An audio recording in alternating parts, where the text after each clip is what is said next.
Puede tomar su asiento y le pido que pueda abrir su Biblia en el Evangelio de Marcos, que es el libro que hemos estado estudiando todo el año pasado y ya estamos llegando a los últimos capítulos.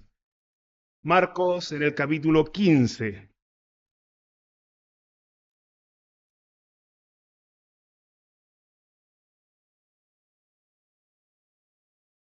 Marcos capítulo 15, vamos a leer del versículo 16 al versículo 32.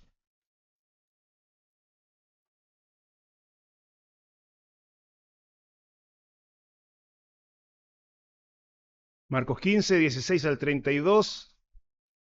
Habiéndolo encontrado, le damos lectura a la santa y siempre vigente palabra de nuestro Señor.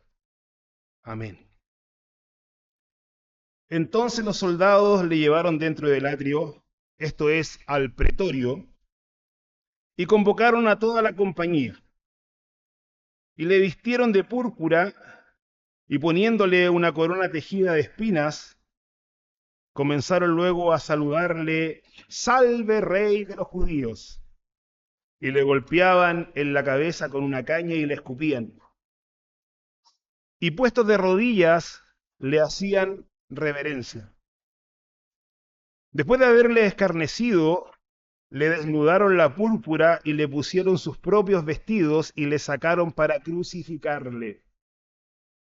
Y obligaron a uno que pasaba, Simón de Cirene, padre de Alejandro y de Rufo, que venía del campo, a que le llevase la cruz. Y le llevaron a un lugar llamado Gólgota, que traducido es lugar de la calavera.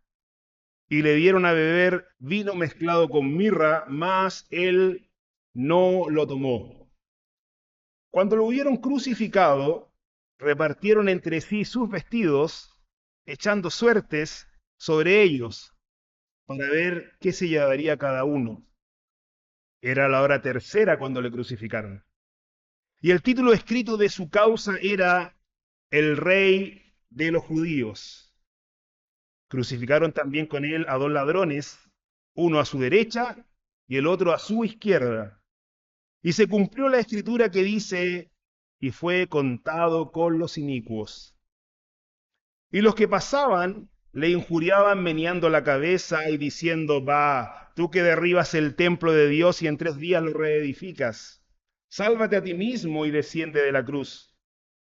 De esta manera también los principales sacerdotes, escarneciendo, se decían unos a otros con los escribas: «A otro salvó, a sí mismo no se puede salvar. El Cristo, Rey de Israel, descienda ahora de la cruz para que veamos y creamos». También los que estaban crucificados con él le injuriaban. Amén. Esta es palabra de Dios. Como esta es palabra de Dios, inspirada por el Espíritu Santo de Dios, y el Espíritu Santo de Dios está en medio nuestro, vamos a orar al Señor pidiendo que Él sea dirigiendo mi vida para poder predicar y la vida de ustedes también, para que podamos juntos recibir la palabra que viene de parte de nuestro Señor. Oremos al Señor. Padre Todopoderoso, una vez más delante de tu presencia estamos. Ha llegado este día, Señor, donde tenemos que predicar de este magno evento, Señor, de la crucifixión de tu Hijo Jesucristo. Gracias porque tú nos dejaste escrito, Señor, relato de este magno evento, de este sacrificio eterno, de este sacrificio cósmico.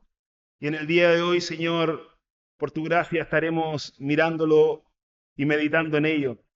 Te pedimos que tu Santo Espíritu, que inspiró las Sagradas Escrituras, que inspiró a los escritores de ella, que inspiró a Marcos para que pudiese escribir el relato que en el día de hoy hemos leído, que ese Santo Espíritu que está en medio nuestro sea iluminando mi vida para poder predicar en el poder y la dirección de Él. Por amor a tu nombre, Señor, glorifícate en este lugar y que todos los presentes en este culto y todos los que escuchen esta predicación podamos salir bendecidos por tu palabra Te lo pedimos humildemente en los méritos de Jesús, nuestro Señor y Salvador.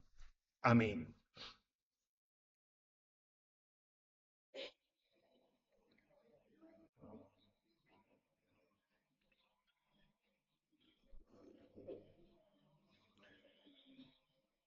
Si un habitante del primer siglo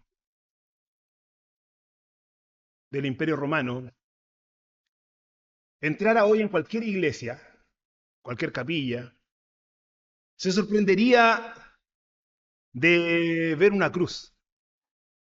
Se sorprendería. Incluso más extraño sería para él que viera que esta cruz se utiliza como adorno, colgando del cuello de alguien, en el auto de alguien, en la tapa de algún libro, de un himnario, una Biblia. Sería muy sorprendido un habitante del primer siglo, por una razón muy sencilla. Para un habitante del primer siglo, la cruz no era otra cosa que un horrible instrumento de tortura. No tenían otra forma de ver la cruz.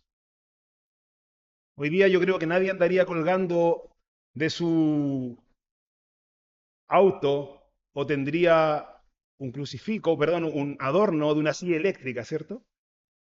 Porque nosotros nos nombran una silla eléctrica y de forma inmediata se nos viene lo horrible que es morir en una silla eléctrica. Es el mismo símil para este habitante del primer siglo. Es incomprensible para él, hubiese sido incomprensible, que el hecho de que alguien ostente la cruz como un trofeo o como un adorno. Incluso hay un político y filósofo romano, Cicerón se llamaba, que era del primer siglo, a fines del primer siglo antes de Cristo, y él decía lo siguiente: la cruz es el castigo más cruel y aterrador. La sola palabra cruz debería estar lejos de los ciudadanos romanos, de sus pensamientos, de sus ojos, de sus oídos. Él consideraba que la crucifixión era la forma de tortura más infamante y extrema usada para aterrorizar. Dios permita, mis hermanos, que al terminar esta predicación podamos ver la cruz nosotros más como un habitante de aquel siglo que uno del siglo XXI que ya está acostumbrado a ver cruz sin darle ningún tipo de realce, ni tampoco encontrar el significado en ella. Que al ver lo aterradora que es la cruz, podamos comprender la profundidad del sufrimiento de nuestro Señor, pero también por extensión la grandeza de su amor para con nosotros. Hay una persona anónima del siglo XVI que escribió un poema que se conoce como el soneto al crucificado.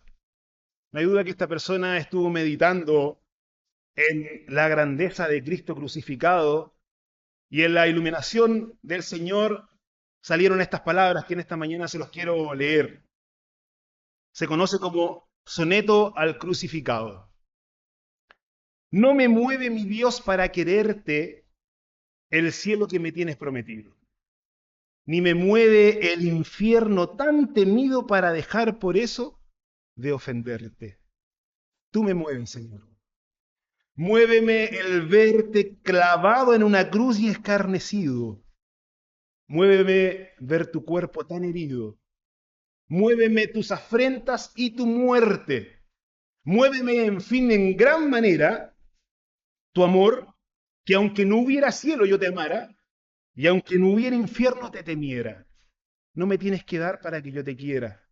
Porque aunque lo que yo espero no esperara, lo mismo que te quiero, te quisiera. Que el Señor nos permita, Señor, a través de su Santo Espíritu, ver a Cristo y amar la obra por Él hecha en la cruz del Calvario, más allá del infierno y más allá de la promesa del cielo. Que el Señor nos guíe en la meditación de estos versículos. Versículo 16 dice: entonces los soldados le llevaron dentro del atrio, esto es al pretorio, y convocaron a toda la compañía. El pretorio en tiempo de Jesús era la residencia oficial de Poncio Pilato. Durante su estancia en Jerusalén, y ahora lo estaba a causa de la Pascua, él la ocupaba como la sede general militar y administrativa. Y la compañía romana nombrada por Marcos en este escrito era un destacamento de 600 soldados que acompañaban generalmente a Poncio Pilato en su traslado a Jerusalén y estaban con él en el pretorio, estaban con él en el palacio de gobierno mientras Poncio Pilato estuviese en ese lugar. Así que estos hombres fueron convocados a pasar un momento de diversión con un prisionero que para ellos era un prisionero más.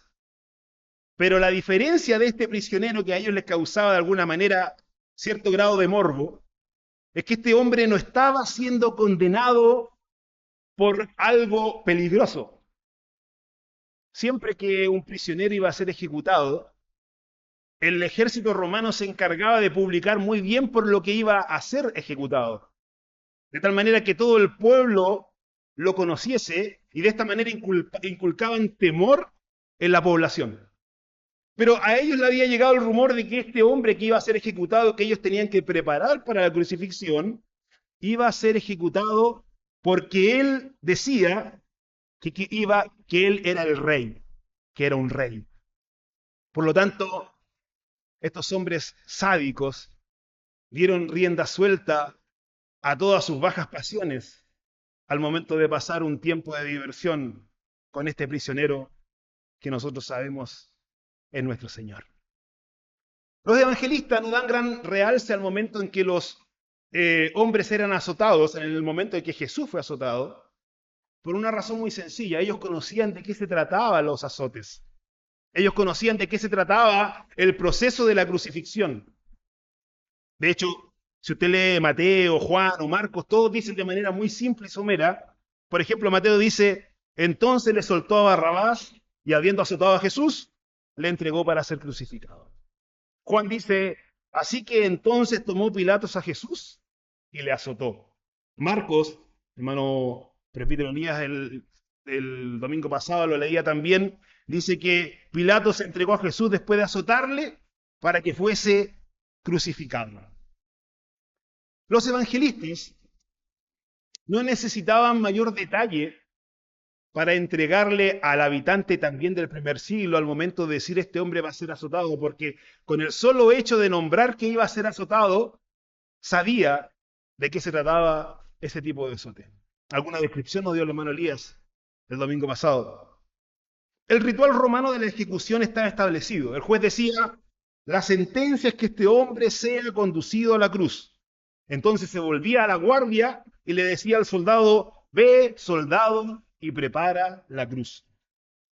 Era mientras se estaba preparando la cruz y el lugar de la crucifixión, en que el prisionero quedaba a merced de los soldados para que ellos lo prepararan, divirtiéndose con el prisionero antes de llevarlo a la crucifixión. La finalidad del azote era humillar al prisionero y aparte de esto también debilitarlo de tal manera que no pusiese resistencia al momento de ser crucificado. Los azotes eran terribles. No olvidemos que nuestro Señor ya venía azotado por los judíos, por el concilio. Venía humillado. Y ahora en manos de los soldados romanos que eran hábiles al momento de azotar, como decía mi hermano Elías y lo recordamos ahora, los azotes romanos eran cuerdas de cuero entretejidas con bolones de acero en las puntas y con huesos de oveja afilados también en las puntas. De tal manera que al momento de pegar el latigazo, los bolones de acero hacían hematomas y los huesos se incrustaban donde cayeran. Y al momento de sacarlo, obviamente arrastraba carne, tendones, piel, con la consiguiente pérdida de sangre del prisionero. Imagínense ustedes a Jesucristo en manos de estos hombres. Los soldados, en el caso de Jesús, no se conformaron con simplemente llevar a cabo el ritual de la crucifixión. Como dije yo, a todos los romanos, perdón, a todos los prisioneros se les azotaba antes de llevarlos a la crucifixión. Pero en el caso de nuestro Señor Jesucristo, Marcos y los otros evangelistas también, pero leyendo a Marcos nos dice lo siguiente. Y le vistieron de púrpura y poniéndole una corona tejida de espinas, comenzaron luego a saludarle, salve, rey de los judíos. Y le golpeaban en la cabeza con una caña y le escupían, y puesto de rodillas le hacían reverencia. Después de haberle escarnecido, le desnudaron la púrpura y le pusieron sus propios vestidos y le sacaron para crucificarle.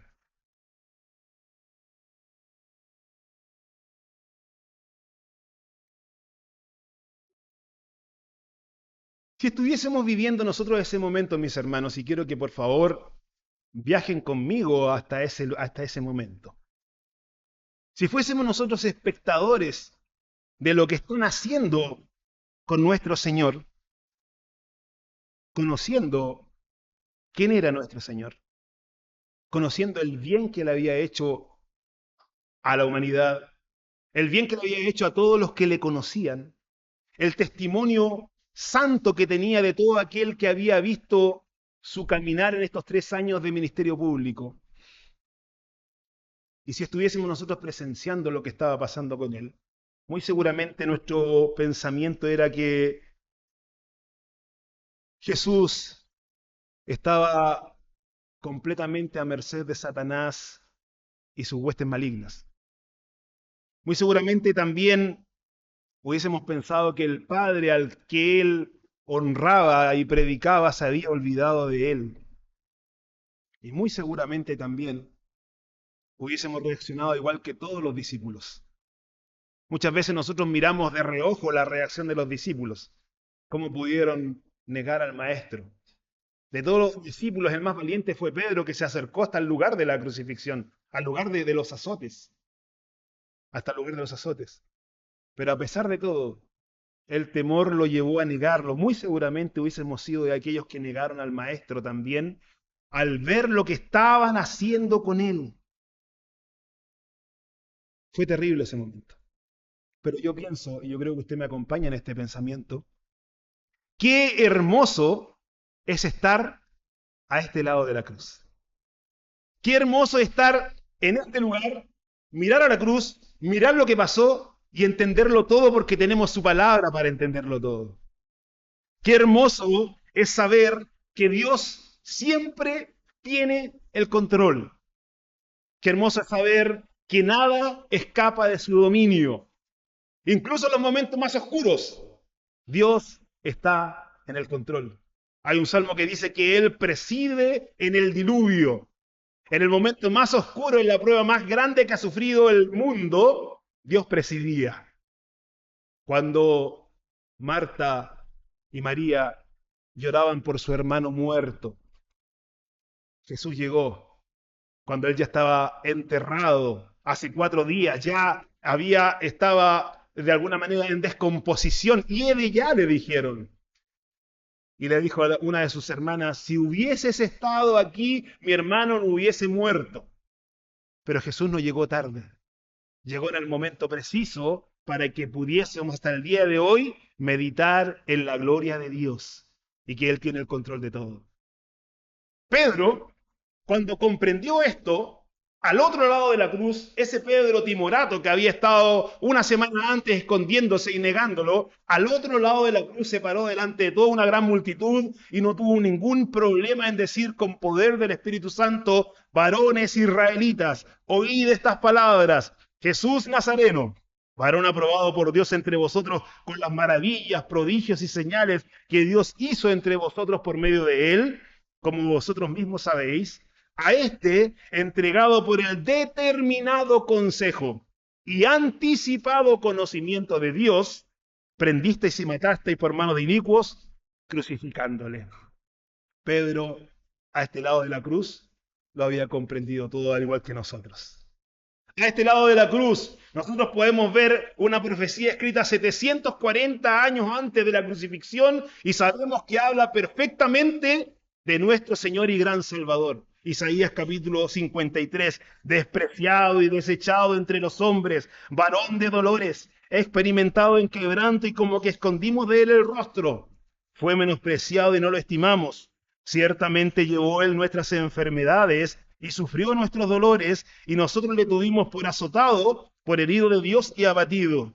Mas él herido fue por nuestras rebeliones, molido por nuestros pecados. El castigo de nuestra paz fue sobre él, y por su llaga fuimos nosotros curados.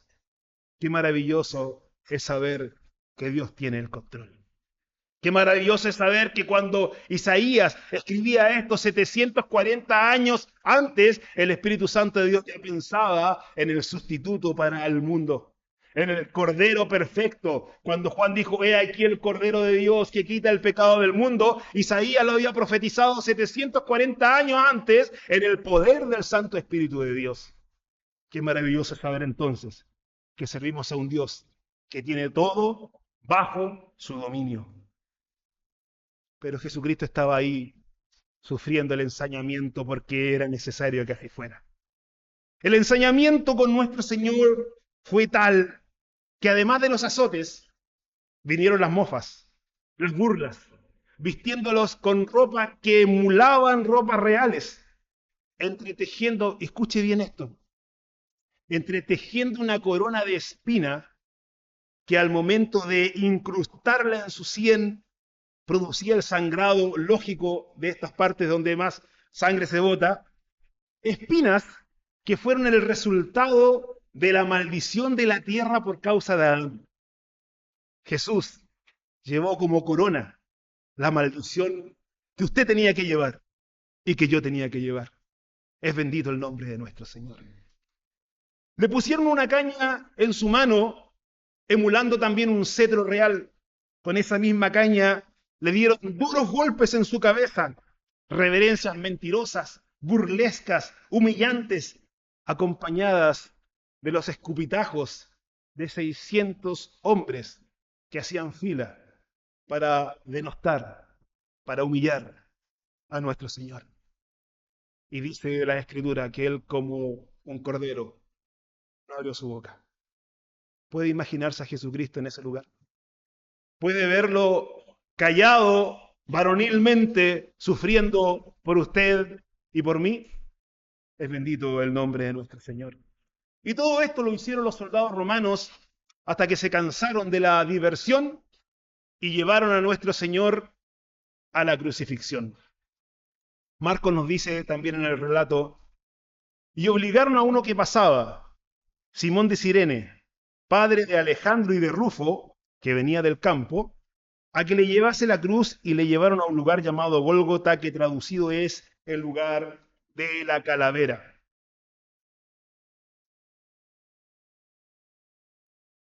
Los condenados eran obligados a llevar la viga transversal de la cruz.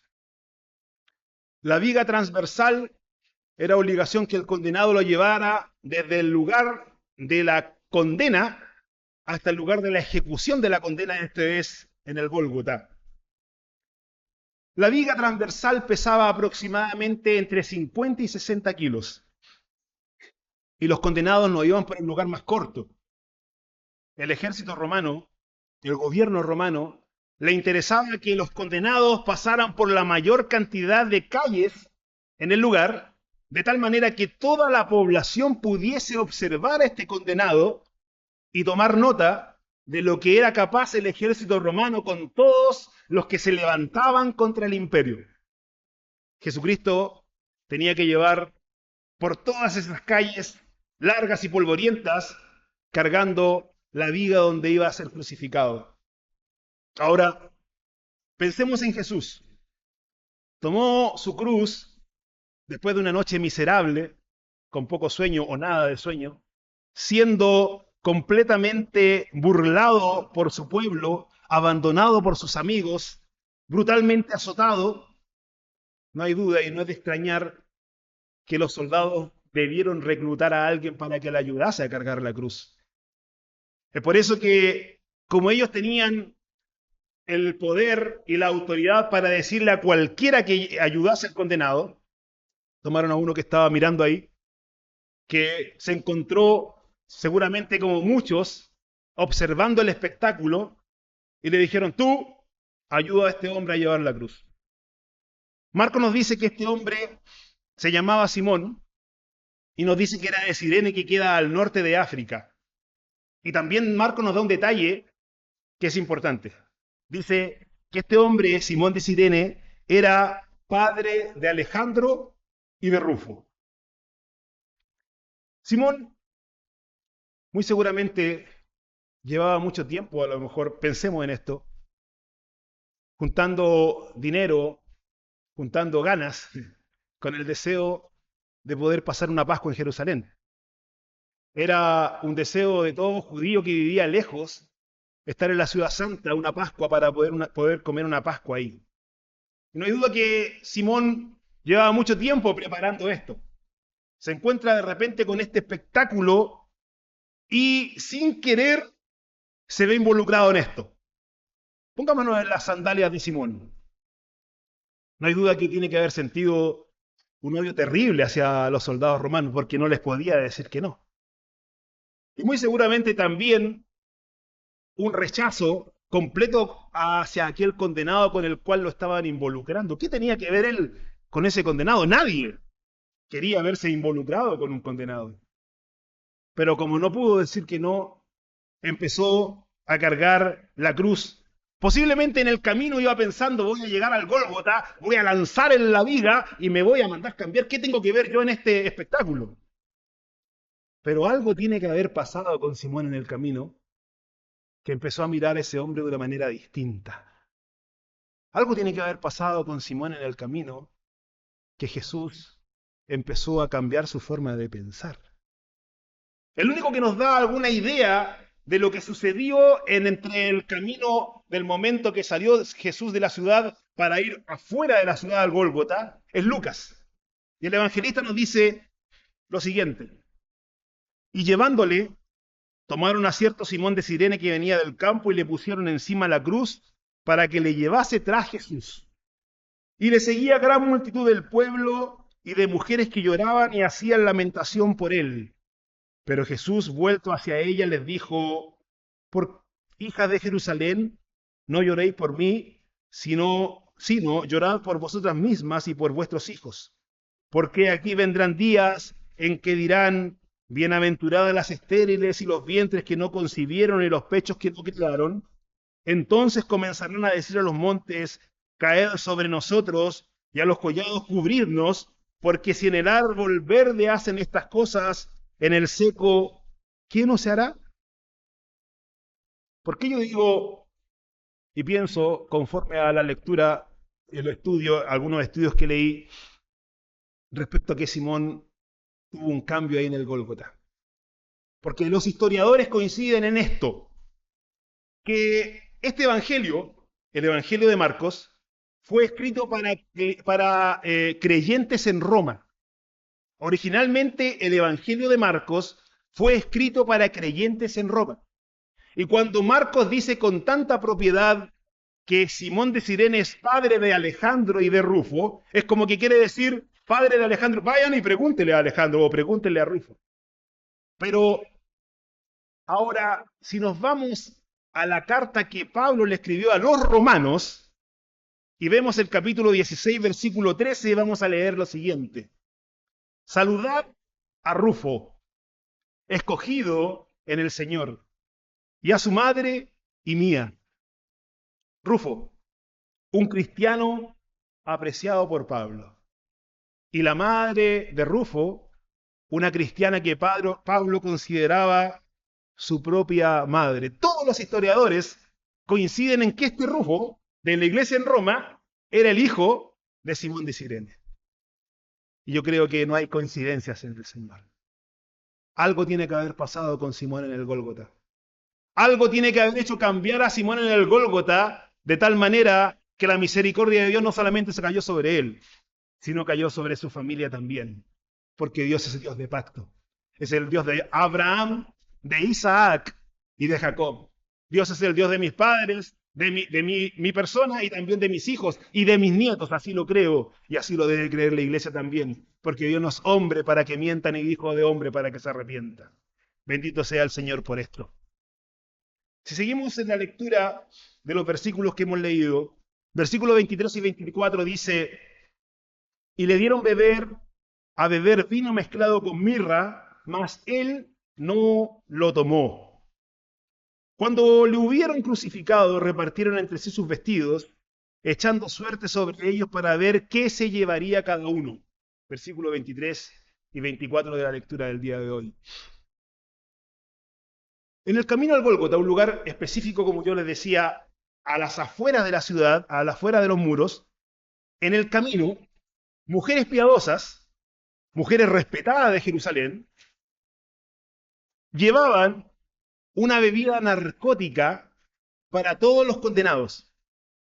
Una bebida que era vino mezclado con mirra, que era una sustancia muy amarga, por eso algunos evangelistas dicen vino con hiel o vinagre con hiel, porque era tan amarga como la hiel. Y el propósito de esta bebida era que el condenado tuviese algún tipo por así decirlo, de adormecimiento. Era una droga que se le daba al condenado, de tal manera que lo último que le quedaba por vivir no hubiese un sufrimiento tan extremo como los condenados tenían que sufrir en la cruz. Y los soldados romanos lo dejaban hacer. ¿Por qué lo dejaban hacer? Porque al estar el condenado en este sopor, oponían menos resistencia al momento de ser clavados en la cruz. Jesucristo, cuando se dio cuenta que era vino con mirra, él rechazó beberlo. Algunos historiadores, o en este caso teólogos, dicen que hay dos motivos por qué Jesucristo rechazó beber esa mezcla de vino con mirra. La primera es que él había prometido que no bebería más del fruto de la vid hasta que lo hiciera con su iglesia. La primera. Y la segunda es que él quería ir a la cruz en completa conciencia de lo que estaba pasando. Él, al aceptar este vino mezclado con hiel y de alguna manera abstraerse de lo que estaba pasando, no iba a tener plena conciencia de lo que él estaba sufriendo por su pueblo. Y él había venido a pagar completamente el pecado de su pueblo. Haber tomado este brebaje hubiese sido que nuestro Señor hubiese tomado un camino más corto, aunque leve, pero un camino más corto. Pero él se iba a tomar hasta la última gota de la copa de la ira de Dios, que estaba reservada para usted y estaba reservada para mí también.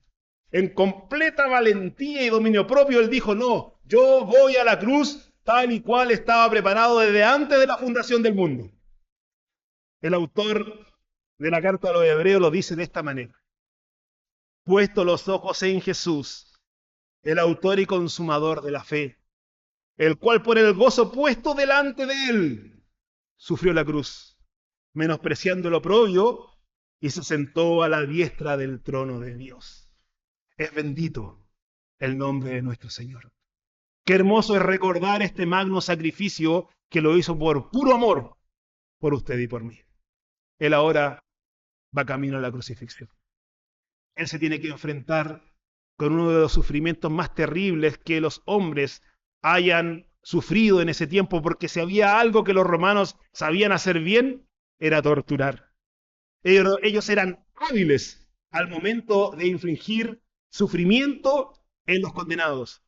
Si bien es cierto, la crucifixión era algo que llevaba un poco tiempo, pero no había sido inventada por los romanos, sino que se dice que los persas la habían inventado como método de castigo, pero los romanos lo habían de alguna manera depurado de tal manera que no había alguien que pudiese hacer este proceso de mejor manera que ellos. Por eso es que habían gobernado todo el mundo a puro terror. Jesús se iba a enfrentar a la crucifixión. La crucifixión, para que ustedes se hagan una idea, no quiero entrar en esto en algún tipo de morbo, pero es necesario que tengo que contarlo para que entendamos lo que sufrió Jesucristo también en la carne por sus pecados y por mis pecados. ¿Y por qué? Porque él podría perfectamente no haberlo hecho. Los clavos de la crucifixión eran clavos entre 13 y 18 centímetros. Estos clavos, al momento de ser introducidos, todos el consenso es que se introducía en esta parte de la muñeca. No podía ser introducido en la palma de la mano porque el peso del cuerpo rasgaría la mano. Por eso en la muñeca se introducía el clavo y al momento de introducir el clavo producía una estimulación nerviosa que producía agudos calambres y dolor ardiente en todo el nervio que recorre el cuerpo, produciendo una especie de agarre en las manos solamente de dolor. Después de esto, más allá de la ardiente postura del sufrimiento de este dolor, la postura por la cual era crucificado el condenado hacía que su cuerpo se fuese hacia adelante por el peso del cuerpo y le impedía respirar. Entonces el condenado lo que tenía que hacer para lograr sobrevivir por un tema casi de sobrevivencia del cuerpo, algo casi innato en el hombre que va a querer siempre sobrevivir y buscar la forma de poder seguir viviendo, es que se impulsaba en los pies ya clavados para poder respirar de mejor manera, haciendo un esfuerzo sobrehumano para apoyarse con los pies ya clavados en la cruz, arrastrando la espalda completamente destrozada en el duro madero que estaba atrás. Y esto lo hacía todo el tiempo que tenía la fuerza para hacerlo. Agréguele a esto también que los insectos se colocaban en las heridas abiertas, pájaros, aves de rapiña, empezaban a molestar a los hombres que no tenían cómo defenderse porque estaban con sus manos atadas. Y todo esto sucedía mientras la víctima poco a poco iba perdiendo la fuerza para poder respirar y generalmente moría por asfixia. Cuenta la historia que hay algunos que pasaron días enteros luchando por su vida también. Pero justo ese día era el día de la Pascua. Y los religiosos judíos, como cumplían a cabalidad la ley, según ellos, dijeron, no podemos tener hombres colgando porque mañana es día santo. Necesitamos que les quiebren las piernas para que puedan morir y sacarlos rápidamente. De hecho, Juan lo dice de esta manera.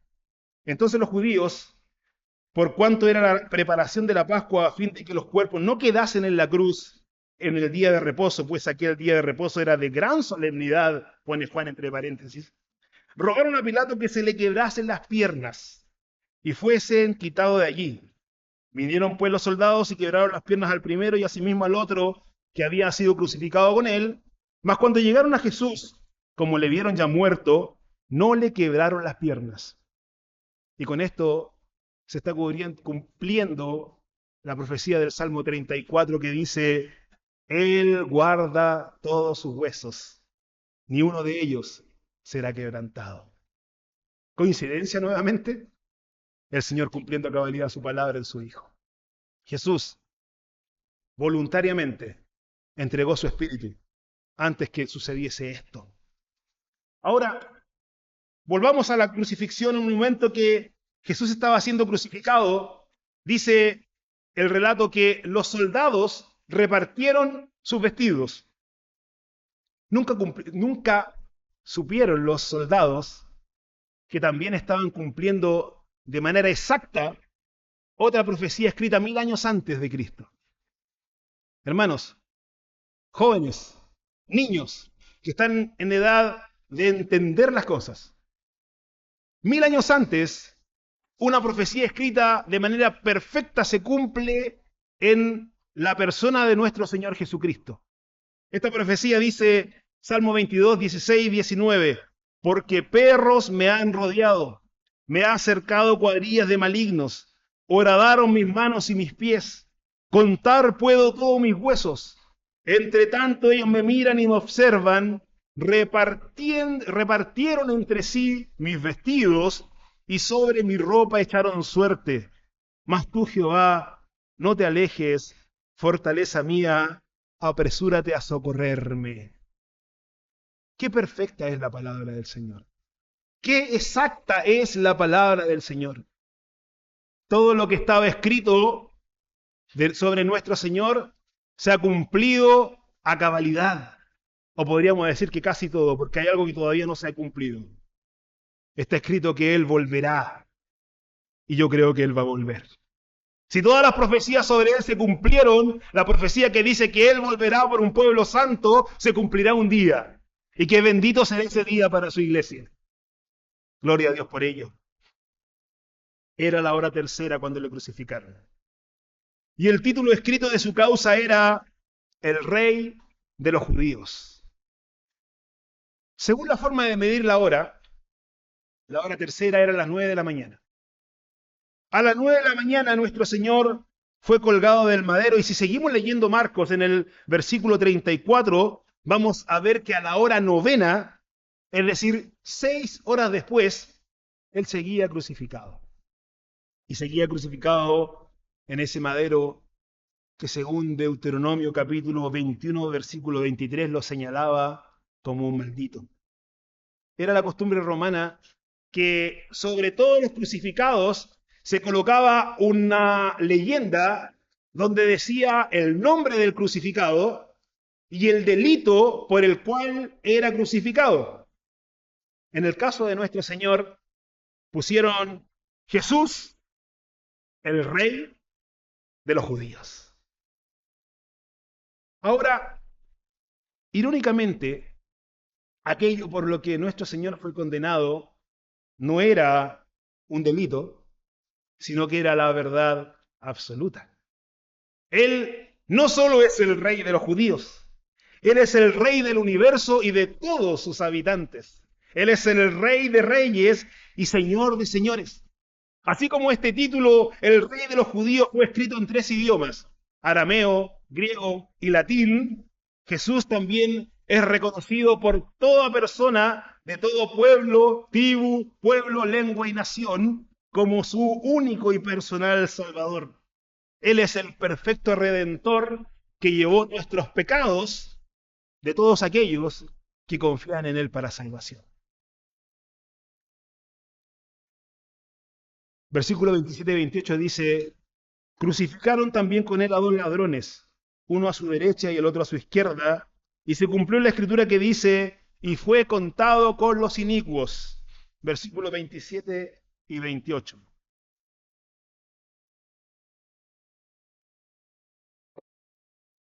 Como ya sabemos por esta historia, que todos la conocemos, ¿cierto? Pero qué bueno es pensar una vez más en ella. Jesús no fue crucificado solo esa mañana. Marcos nos da la descripción que a su derecha y a su izquierda fueron también crucificados 2 malhechores. Otra vez se cumple otra profecía de 700 años antes, escrita por Isaías, cuando dice: y fue contado con los pecadores, habiendo él llevado el pecado de muchos y orado por los transgresores. Pero otra vez, acompáñenme a viajar en el tiempo y ponernos a los pies de la cruz, siendo un espectador promedio del primer siglo. Espero que me acompañen en el tiempo y pongámonos en ese lugar. Si nosotros fuéramos espectadores de lo que está pasando en ese lugar, nosotros vemos a 3 condenados, ¿cierto?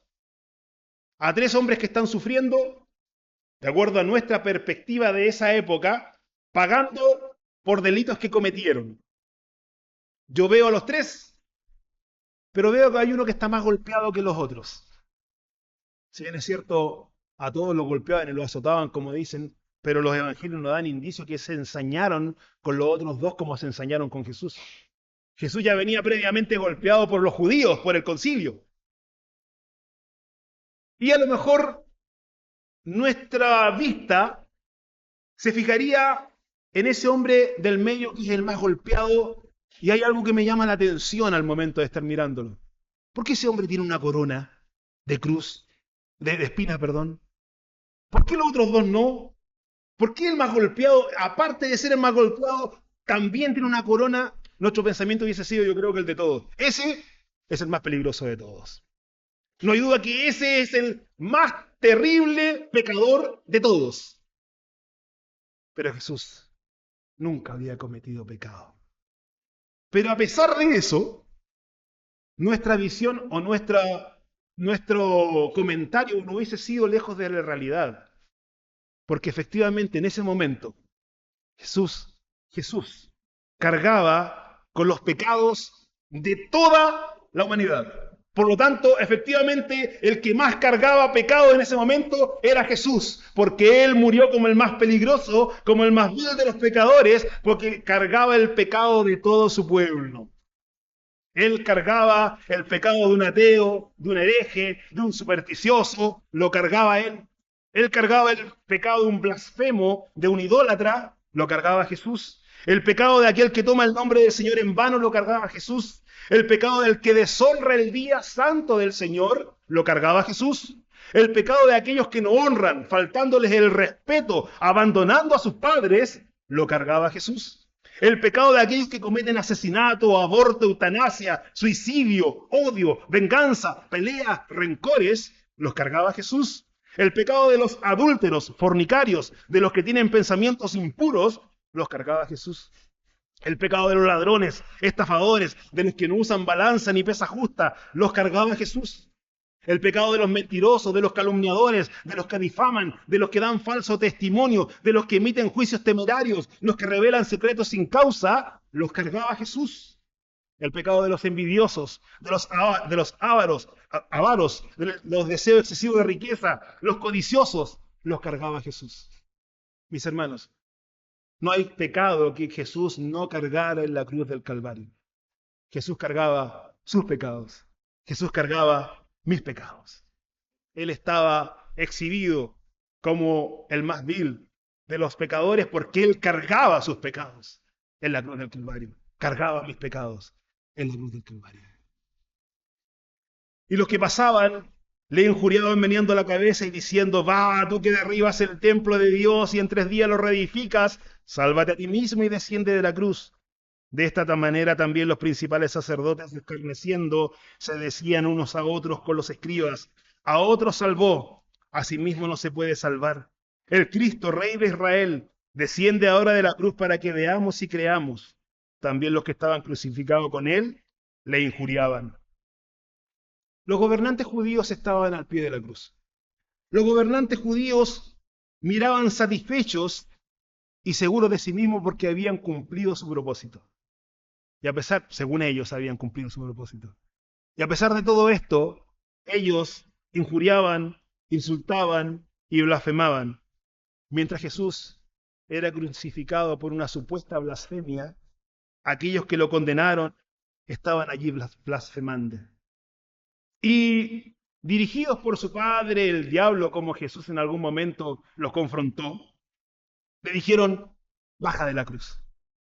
Podríamos decir que era el último intento de Satanás por hacer que Jesucristo bajase de la cruz para que no hubiese salvación para nosotros.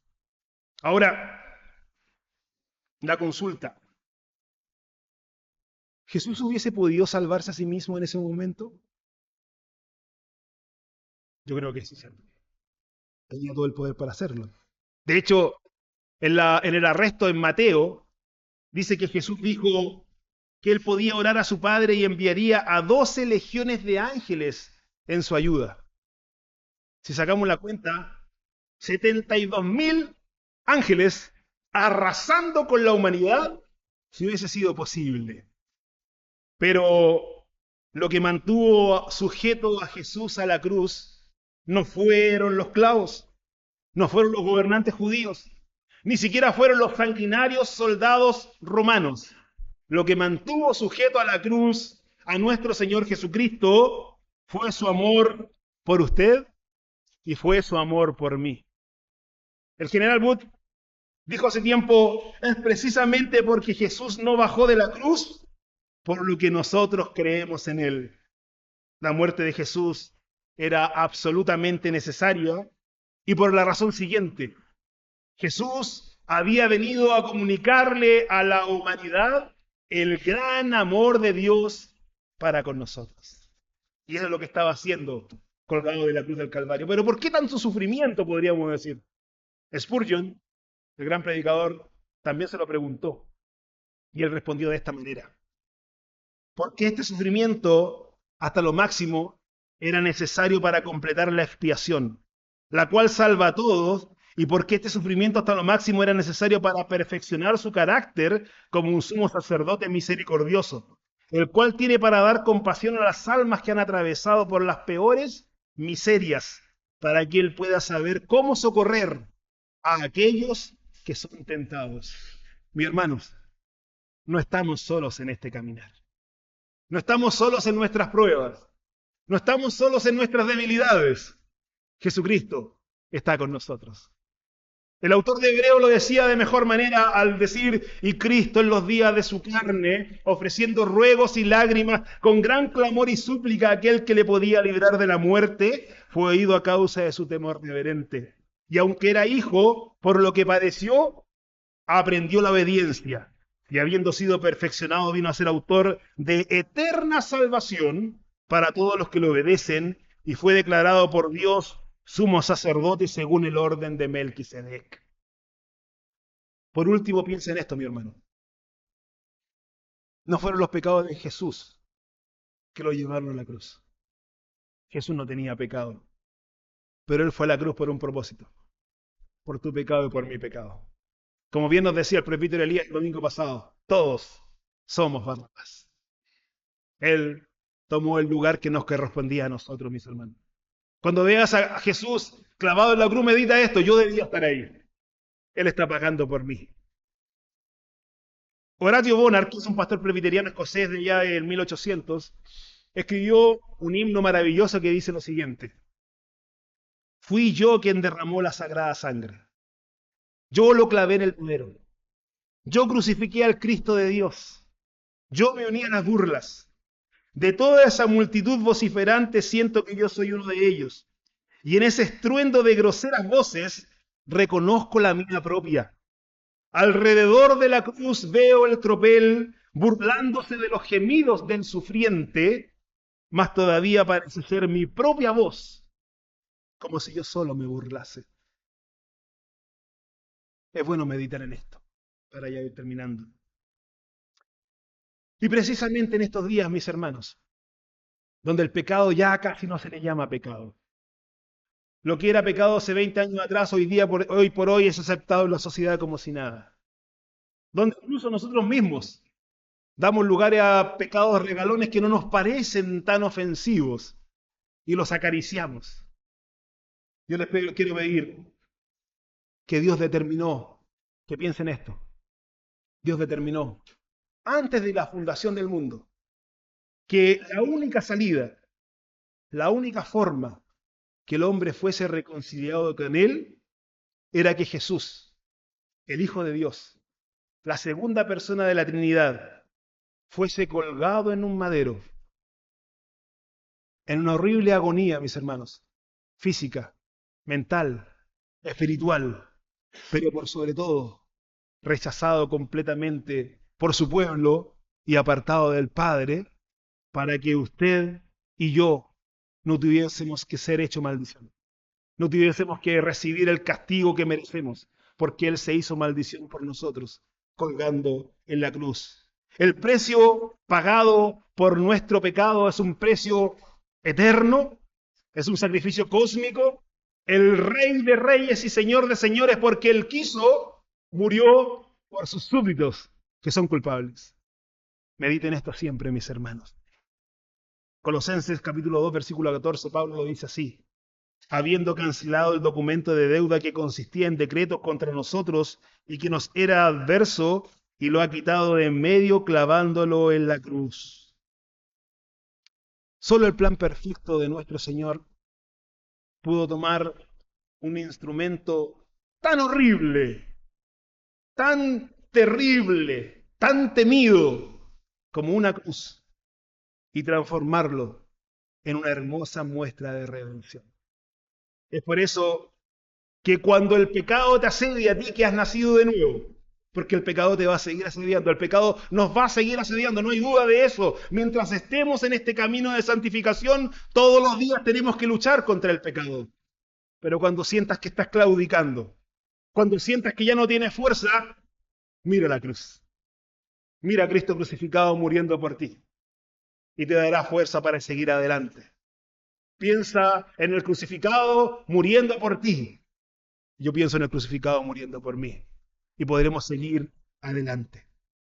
Pero si todavía hay alguno que está aquí sin Cristo, si todavía hay alguno que no conoce lo que es el dulce perdón, yo le quiero pedir en este día, con respeto, pero con convicción, mire su condición.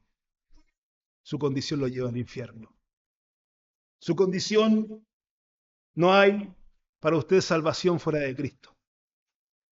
Una vida decente, una vida de moralidad, no lo va a salvar. Una vida de religiosidad, ponga atención en esto, una vida de religiosidad podrá darle algún tipo de sopor espiritual, algún tipo de calma, pero eso no lo va a salvar. Incluso, aunque usted por sus propios medios quiera cumplir con los mandamientos de Dios, nunca lo va a poder hacer, por lo tanto tampoco es el camino por ahí. Lo único que usted puede hacer es que contemple en este día al Cristo crucificado. Contémplelo con tal necesidad y clame por auxilio y corra a la cruz de Cristo, corra desesperadamente a Él en arrepentimiento y fe. Y tengo la convicción, porque es una convicción de todo lo que hemos sido salvados, porque una vez también pasamos por eso, que al corazón contrito y humillado, mi Dios, nunca lo va a despreciar. Y cuando usted reconozca a su Jesucristo como su Salvador, porque el Espíritu Santo está trabajando en usted, usted sentirá el dulce sabor del perdón y podrá decir, al igual que David en el Salmo 32, bienaventurado aquel cuya transgresión ha sido perdonada y cubierto su pecado. Bienaventurado el hombre a quien Jehová no culpa de iniquidad y en cuyo espíritu no hay engaño. Solo la cruz de Cristo puede hacer esto posible. Que el Señor bendiga su palabra en este día. Le invito a que oremos al Señor.